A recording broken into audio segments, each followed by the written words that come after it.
So hello guys, in this video we are going to learn how to convert Bitcoin to pound. So first of all, you'll have to come on Binance.com and log into your account, and after that choose wallet and choose fiat and spot.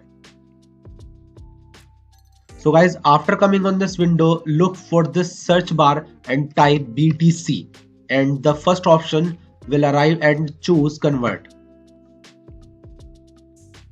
So after coming on this window, you'll choose this option and search GBP, and you'll choose the pound sterling, and now you just have to put the amount you want to convert. Let's say I want to convert 3 BTC into pound.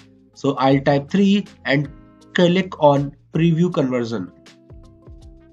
After that, it will show you that how many your 3 bitcoins are worth in pound. And if you have sufficient funds, then you can choose this option, and by clicking on it, your BTC will get converted into your pound. So thank you so much for watching, and if you find this video helpful, then please subscribe to our channel.